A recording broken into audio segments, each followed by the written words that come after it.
5 ধরনের ব্যক্তি আছে এমন যারা রোজা রাখবে ঠিকই, তবে তাদের রোজার কোনো দাম থাকবে না, মূল্য থাকবে না। এই কোয়ালিটির লোক যারা আছে তাদেরকে সাবধান হওয়ার দরকারটা আছে না নাই?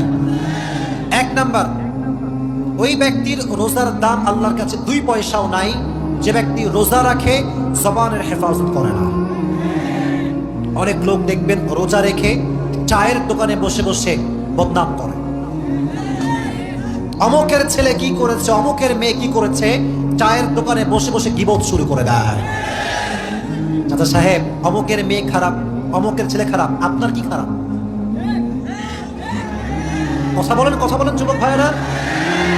নিজেকে দেখেন, নিজে ভালো তো দেশ ভালো, নিজে ভালো তো গোটা বাংলাদেশ ভালো হয়ে যাবে, ঠিক না বলেন?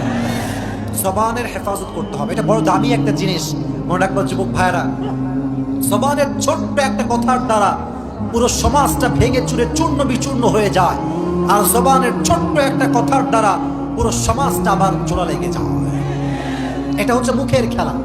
মুখের কথা সবচাইতে বড় দামি কথা, আর যার মুখের কথা মিষ্টি সবাই তাকে কলিজার ভেতর থেকেই ভালোবাসতে শুরু করে দেয়, ঠিক না প্রিয় ভাইরা? এটা 1 নাম্বার, জবানের হেফাজত করতে হবে।